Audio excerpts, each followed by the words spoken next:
Good morning mga ka-construction once again. This is your construction boy.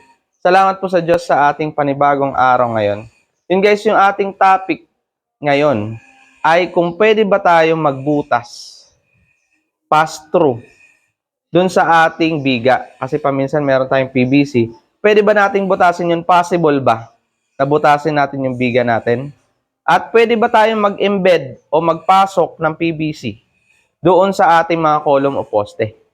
Yun po yung pag-uusapan natin ngayon. Biga. Well, pwede po yun. Possible po yun, pero hindi siya recommended.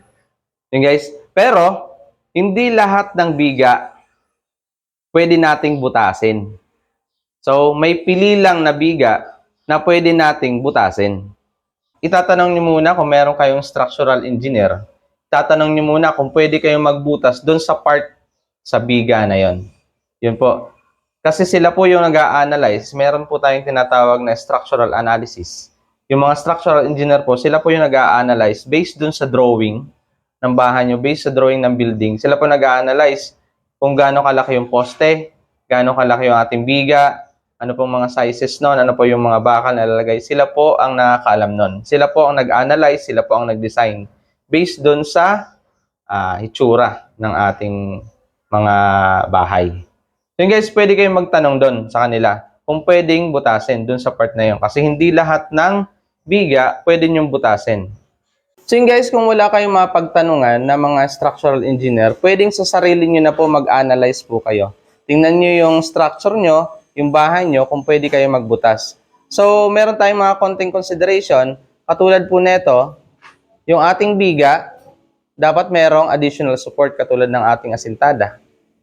Ayan, yung ating pong asintada, additional support po siya, humahawak doon sa ating biga. So, possible po, pwede tayong magbutas dyan. At saka, i-consider nyo rin kung loaded sa taas. Ibig sabihin, ay meron siyang mabigat na inahawakan. Loaded, masyadong mabigat doon sa taas. So, hindi siya pwedeng butasin natin. So, titingnan nyo muna, kung hindi masyado siyang loaded, bandang CR lang naman madalas tayo magbutas eh. So, hindi loaded yung bandang CR natin, at saka meron tayong additional support, yung ating CHB. So, pwede tayong magbutas doon. Kapag ka namang walang support, katulad nito, walang support ng ating CHB, hindi na siya possible. Hindi rin siya recommended. Huwag tayong magbubutas sa mga ganitong biga. Okay. At doon sa biga natin, malaki ang function. Katulad po nito, yung ating biga. Ayan. Umahawak sa buong slab. Halos sa half ng slab ay hawak niya. So, hindi na siya possible. Huwag kayong magbubutas dyan. Dapat yung ating konkreto, yung ating structure ay buo. Okay, walang mga butas po yan. Okay, depende po dun sa function ng ating biga. Kapag humahawak ng load bearing siya, so hindi siya possible na butasin. Dapat dun lang tayo sa may mga additional support dun sa ating biga at hindi loaded sa taas. So, yun po yung konting analyzation para makita nyo, pwede kayong magbutas doon. At i-consider nyo rin po yung laki ng ating PVC na ibabaon nyo. Dapat cover ng ating biga. Okay? Pag mas malaki yung ating PVC doon sa ating biga, huwag nyo pong bubutasin yon. Dapat ang coverage niya lang, at least mga 1/4 lang yon ng ating 1/4 sa laki ng ating biga, yung ating ibabaw na PVC, pwede po yan. Yun po yung konting consideration dun sa ating mga construction na walang mapagtanungan na structural engineer. So yun guys, dun naman sa ating column o poste, pwede ba tayong magpasok, mag-embed ng PVC sa loob ng ating poste? Well, possible po siya pero hindi rin siya recommended. Hindi siya recommended dahil magkakaroon tayo ng mahirap na maintenance ng ating PVC. So yun guys, since nasa loob yung ating tubo, yung ating PVC, ng ating column, mahirapan tayo kung magkaroon ng clogging, okay, mahirapan tayo, magkakaroon tayo ng mahirap na maintenance. Yun po yung unang-una. At yung pangalawa, kung hindi maganda yung ating fittings ng ating PVC na ilalagay dito, magkakaroon ng leak. So, magkakaroon pa ng kalawang yung ating mga bakal sa loob. Kasi pag nag-leak yon yung tubig, papasok dun sa ating mga bakal, magkakaroon ng kalawang, masisira pa yung ating structure. So yun, hindi siya nagiging recommended. So yun guys, possible po siya dun sa ating mga column na hindi naman gaanong mabigat ang function. So, pwede siyang ipasok, kaso nga lang, mahirap yung maintenance nun. So yun guys, kung hindi talaga may iwasan, nasa labas yung ating mga PVC, kitang-kita, kailangan nyo i-embed.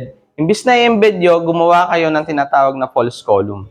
Yung ating mga architects po ay gumagawa ng katulad nun, yung mga false column. Mangyayari lang, lalapad lang yung ating column, i-extend para maitago yung ating mga PVC. Okay? Yung ating false column pwede pong konkreto or sila gumagamit ng ating mga lightweight materials, no? Nagpi-framing sila ng panibago para ma-embed lang, mai-bound lang, hindi lang makita yung ating PVC. So, yung false column na yon, hindi maapektuhan yung ating buong structure ng ating column, kundi didikit lang sa rito banda. So, lalapad lang yung ating pinaka-column. Yun po yung ginagawa ng iba, hindi talaga maiiwasan, nasa labas yung ating PVC. Guys, yun lang po yung ating konting information. Kung pwede ba tayong magbutas dun sa ating biga, kung pwede ba tayong magbaon ng mag-embed ng PVC dun sa ating column. So, possible po siya, pero hindi siya recommended. Yung guys, mas maganda pa rin, mapagtanungan nyo ay structural engineer dun sa nag-analyze dun sa structure ng bahay nyo. Kung pwede kayong mag-embed dun.